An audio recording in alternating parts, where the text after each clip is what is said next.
Dans cette vidéo, je vais te montrer comment tu vas pouvoir créer une application de recherche d'images simple. Il suffit seulement que l'utilisateur tape un mot-clé et il va retrouver les images qui y correspondent. S'il tape nature, il va trouver des photos de la nature. Si l'utilisateur tape voiture, il va voir des images de voiture. Donc tout ce que l'utilisateur va taper, il va voir des images correspondant. Et pourquoi pas, on va implémenter des fonctionnalités que l'utilisateur puisse télécharger. Donc, si tu utilises généralement l'intelligence artificielle ou bien tu entends trop parler, on parle aussi de vibe coding, tu ne sais pas réellement comment tu peux l'utiliser ou bien comment faire des projets concrets. Alors, après toi, il faut réellement t'isoler dans un coin calme pour pouvoir bien suivre cette vidéo et pourquoi pas appliquer tout ce qu'on dit en même temps. Parce que tu vas créer, à la fin de cette vidéo, toi aussi tu vas pouvoir créer un vrai projet en utilisant l'intelligence artificielle que tu peux partager, héberger en ligne pour que tout le monde puisse utiliser. Donc, let's go. On se retrouve sur mon ordinateur.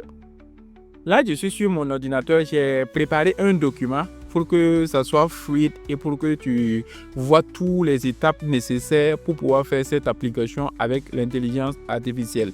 Donc, tout d'abord, voici le titre, c'est créer une application de téléchargement d'images sans coder. Tu n'auras pas besoin de coder, tu auras juste besoin d'utiliser l'intelligence artificielle et à suivre toutes les étapes dont je vais te montrer. Ici, je dis créer une application web simple en HTML, CSS et JavaScript. Donc, pour tous ceux qui ne savent pas HTML, CSS, JavaScript, quasiment tout ce que vous voyez sur Internet, les sites web que vous voyez, même les IA, les outils IA que vous utilisez, il faut savoir qu'à l'arrière, il y a du HTML, CSS. Ça, c'est la base. HTML, en tout cas, c'est la base. Dans toutes les applications, il y a du HTML quasiment partout. Donc, du coup, c'est pour cela que j'ai dû te créer une application web simple en HTML, CSS et JavaScript. JavaScript, là, c'est pour pouvoir utiliser des fonctionnalités avancées. Donc, c'est pour cela que je dis que d'ajouter du JavaScript. Ou bien avec du React, si tu préfères. Parce que le React aussi, on peut utiliser du React pour pouvoir faire ça. Le nom de l'application, c'est PicPic. Donc, tout simple, le nom de l'application, c'est PicPic. C'est une application qui va permettre à l'utilisateur de rechercher des images via l'API de Unsplash. Unsplash, là, c'est une plateforme sur laquelle tu peux aller télécharger des images. Mais au lieu de se condamner d'aller sur cette plateforme télécharger des images, nous, on va créer notre propre application. On va aller chercher leur API et puis on va venir intégrer. Quasiment toutes les applications que vous voyez là, ils utilisent des API. Des API là, ce sont des petites passerelles qui permettent d'utiliser des fonctionnalités d'autres plateformes. Donc, c'est tout simplement ça. Je donne aussi les fonctionnalités. Voilà, je dis voici les fonctionnalités attendues. Donc, à la fin de l'application, à la fin de la création, voici ce que je veux voir. Donc, pour faire un bon prompt là, il faut vous visualiser à la fin de votre service. Quand vous allez finir de créer votre application, qu'est-ce que vous aurez besoin de voir à la fin? Donc, pour faire un bon prompt, il faut prendre en compte cela. Donc, je dis premièrement, je vais voir un champ de recherche où l'utilisateur peut taper un mot-clé et appuyer sur Entrée pour lancer la recherche. Donc, l'utilisateur arrive, il tape un mot-clé, il clique sur Entrée et il voit les résultats. Je l'ai dit d'afficher jusqu'à plus ou moins 100 images correspondant au mot-clé recherché en fonction de la disponibilité des images. Donc, je pourrais dire 10 images. Donc, c'est à vous de mettre le nombre que vous voulez. En tout cas, je vais vous fournir même ce document pour que vous ayez accès directement au prompt que vous pouvez utiliser facilement. Je l'ai dit, 12 images par page, puis un bouton suivant et ou précédent. Donc, on peut aller à la suite ou bien retourner. Comme il y a des 100 images là, vous voyez que si on va mettre tout sur la même page là, on va trop scroller. Donc, c'est ça, je dis de mettre suivant ou bien précédent. Maintenant, je lui dis en quatrième position, la possibilité de pouvoir télécharger chaque image. C'est important. Il faut qu'on arrive à télécharger les images qu'on voit. En bonus, je lui dis d'utiliser CSS Grid pour que les images s'adaptent de manière responsive à la taille de l'écran. Ça, que la personne soit sur ordinateur, sur téléphone ou bien sur sa tablette comme ça, la personne va pouvoir voir les choses et puis ça va être bien propre. J'ai dit contrainte supplémentaire.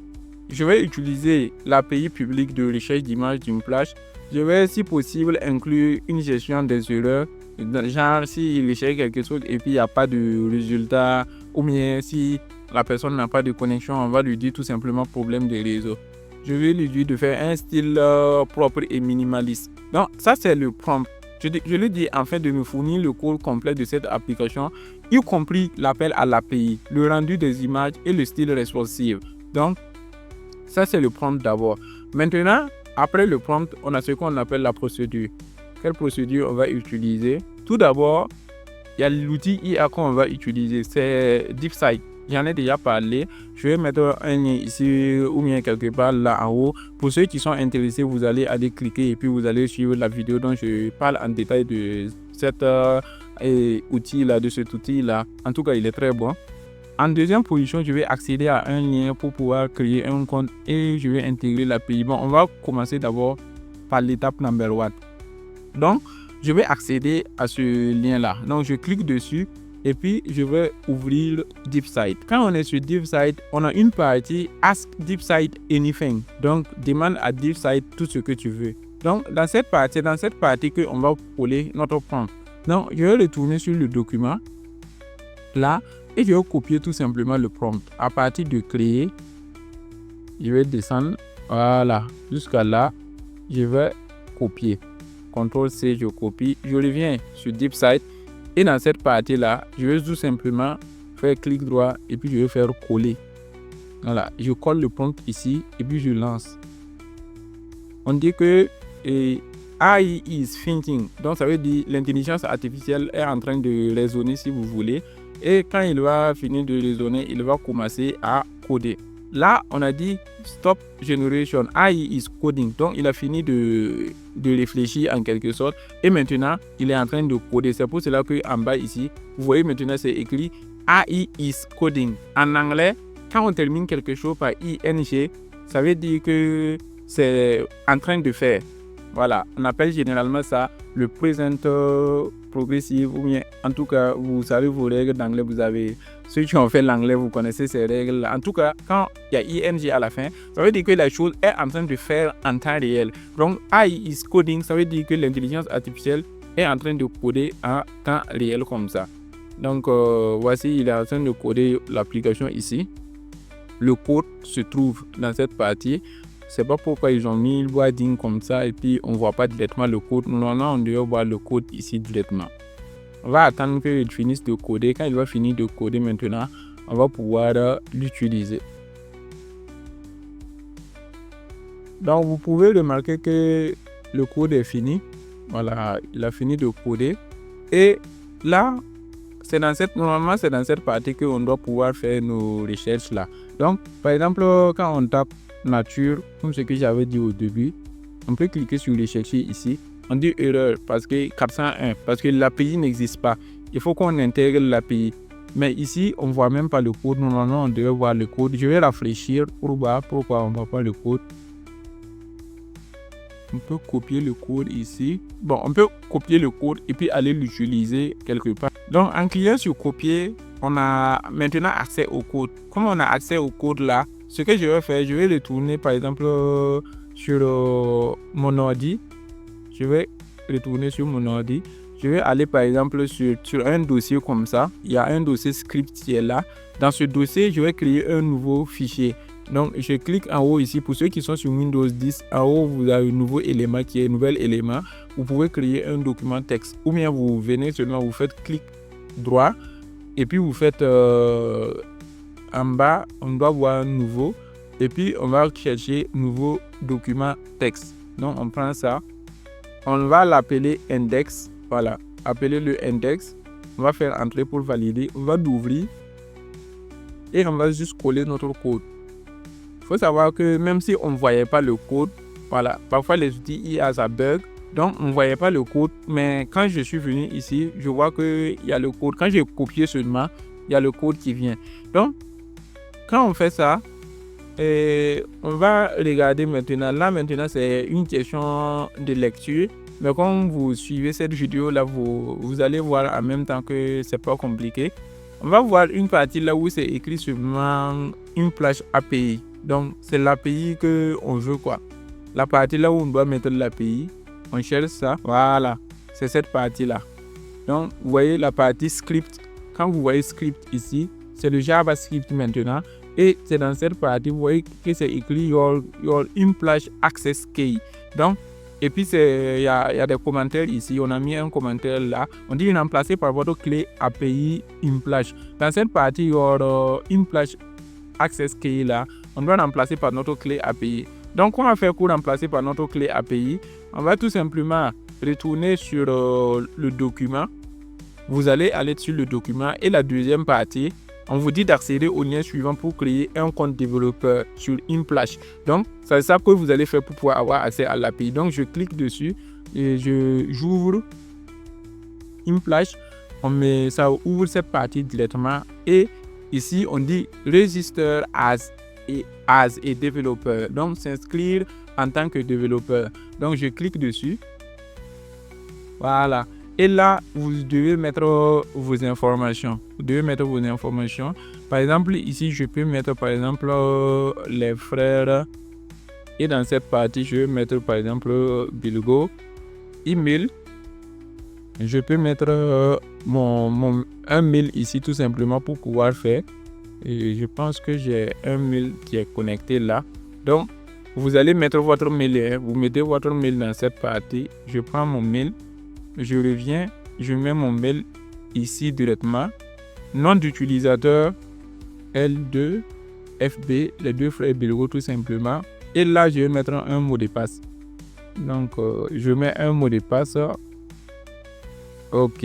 Et je valide, je clique sur s'inscrire. Donc, pour s'inscrire là, en tant que développeur, c'est tout simple. Vous faites exactement les mêmes éléments. Vous mettez un prénom, un nom, un mail, un nom d'utilisateur et vous faites un mot de passe. Dans cette partie-là, vous allez voir que c'est validé comme ça, succès. Et vous allez cliquer sur s'inscrire. Tous les liens sont dans la description. Nous n'avons pas pu créer de compte, veuillez résoudre les problèmes décrits ci-dessous. OK, le nom d'utilisateur ne doit pas contenir des... OK, le nom d'utilisateur existe déjà. On va prendre LFB voir. En tout cas, vous devez vous assurer que votre nom d'utilisateur n'existe pas.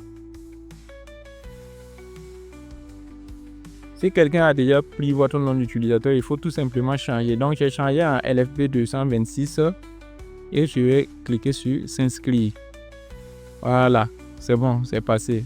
Je me suis inscrit, c'est carré. Donc, si vous vous êtes inscrit comme ça, tout d'abord, revenez sur votre mail. Adresse mail, vous allez voir qu'ils vous ont envoyé un nouveau mail. Voilà, Implash Team, ils vous ont envoyé un nouveau mail. Vous cliquez dessus et vous allez cliquer pour confirmer votre mail. Ça veut dire qu'il faut valider votre compte d'abord. Donc, je clique ici seulement sur ce lien et c'est parti. Mon mail est bon, mon mail est validé. Une fois que mon mail est validé comme ça, ce que je dois faire, je peux venir par exemple tout en bas si je veux, mais la manière la plus simple, c'est de venir dans menu. Vous voyez menu, vous cliquez les trois traits en bas ici. Vous allez voir développeur API. Vous cliquez dessus. Voilà. Et ça va ouvrir cette partie-là. Si on ouvre cette partie, c'est écrit ici Your Apps. Ça veut dire vos applications. Je clique dessus. Et dans cette partie, je vais tout simplement faire New Application. Donc, une nouvelle application. Je clique encore. Donc, vous allez cocher toutes ces cases, toutes ces quatre qui sont en haut, vous les cochez, vous retournez en bas et puis vous faites Accept termes. Donc, acceptez les termes. On va vous demander le nom de votre application. Moi, mon application là, c'est PicPic. On va dire application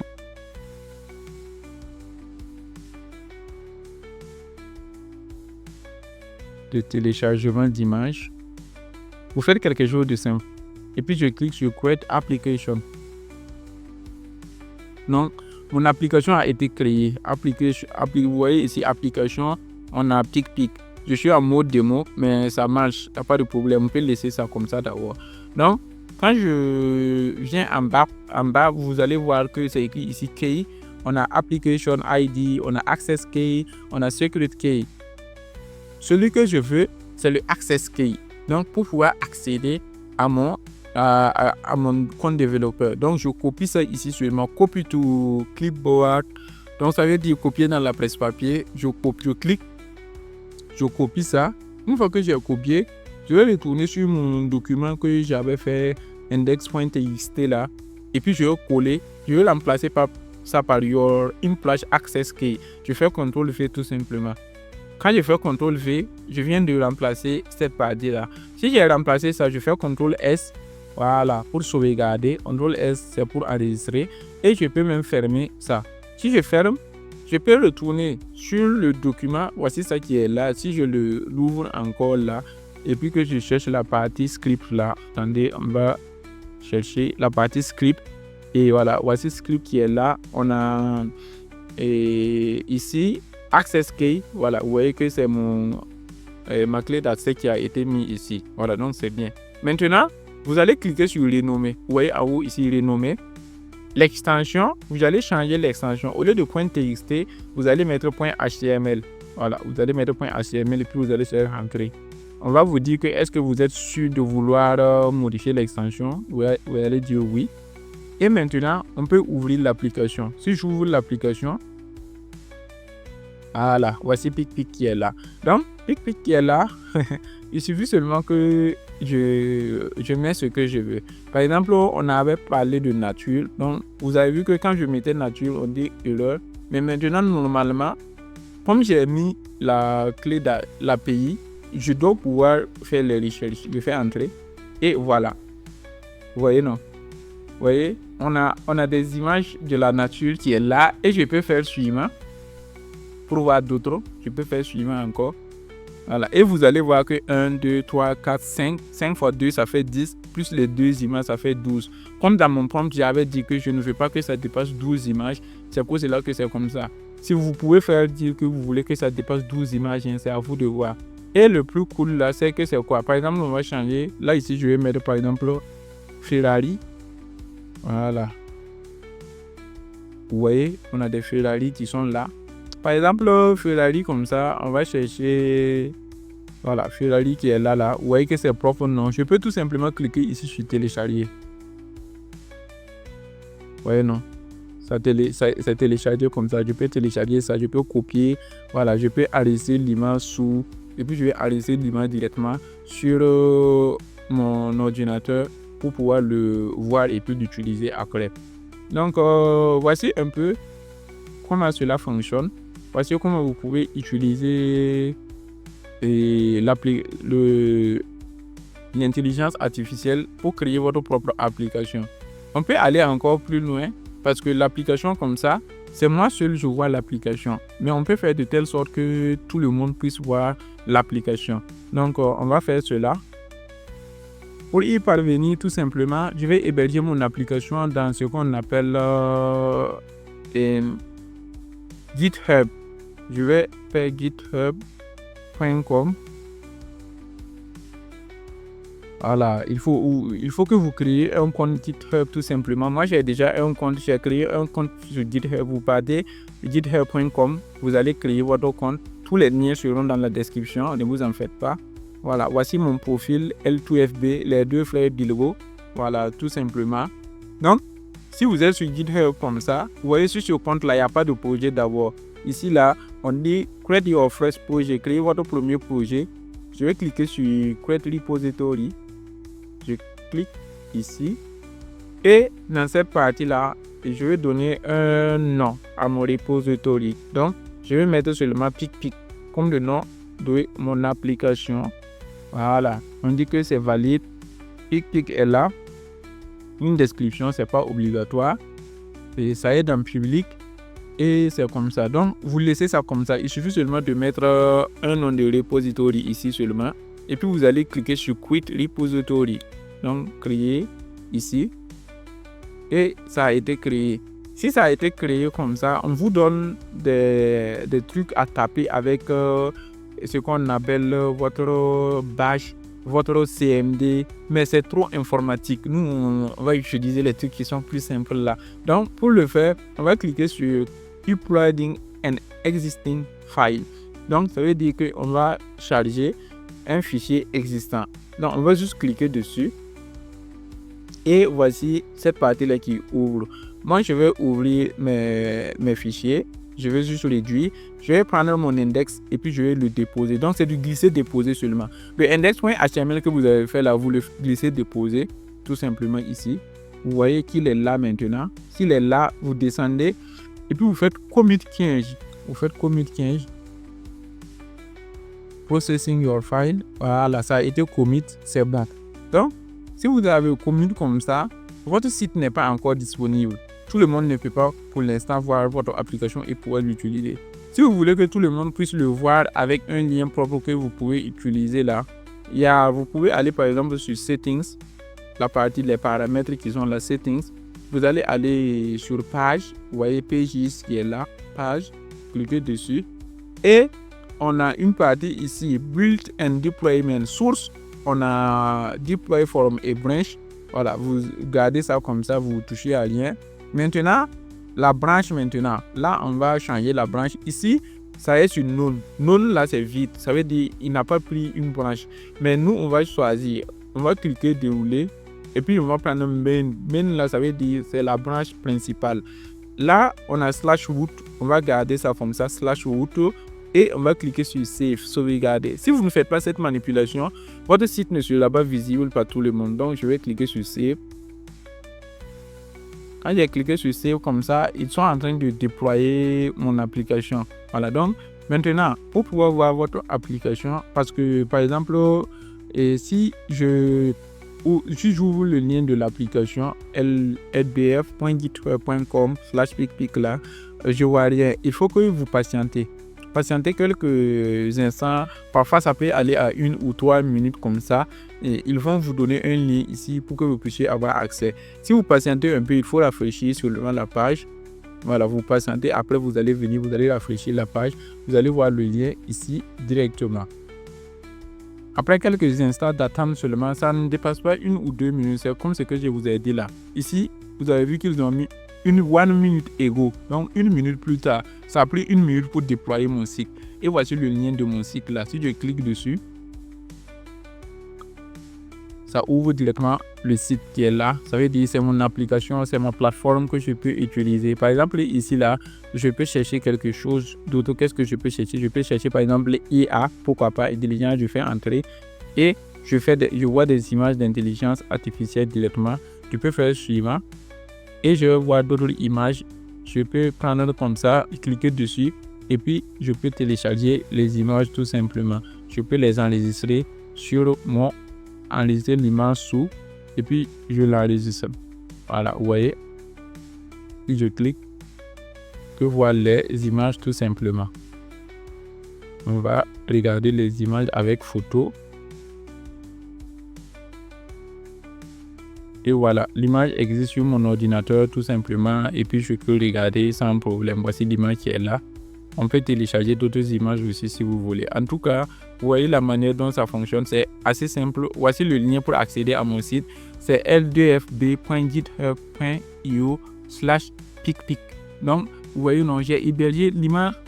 Ce site-là, je peux l'envoyer, cette plateforme, je peux l'envoyer à tous ceux dont je veux. Ils vont pouvoir utiliser, ils vont pouvoir regarder. Si je fais par exemple clic droit, je fais inspecter. Voilà, je peux changer et puis je vais mettre la plateforme là sous format mobile. Dans dimension responsive là, si je clique dessus, je peux par exemple prendre un iPhone 14 Pro Max. Voilà, sur un iPhone 14 Pro Max, voici comment ça va s'afficher. Voici comment l'application va s'afficher. Voilà, je peux changer les choses. Je peux prendre par exemple un iPhone SE. Je peux changer, je peux prendre un Surface Pro. Donc, c'est à moi je peux prendre un Galaxy, un Samsung Galaxy. Voilà, les gens vont pouvoir chercher quelque chose. Par exemple, pourquoi pas Samsung. Là, je vois des trucs de Samsung directement. Donc, que ce soit sur téléphone, que ce soit sur ordinateur, les gens vont pouvoir utiliser mon application tout simplement. Donc, cette vidéo avait pour objectif réellement de vous montrer comment faire une application concrète. Utiliser le vibe coding, l'intelligence artificielle pour créer une application concrète qui résout un vrai problème. Parce que si vous êtes monteur vidéo ou bien si vous voulez illustrer des choses, parfois vous avez besoin des images.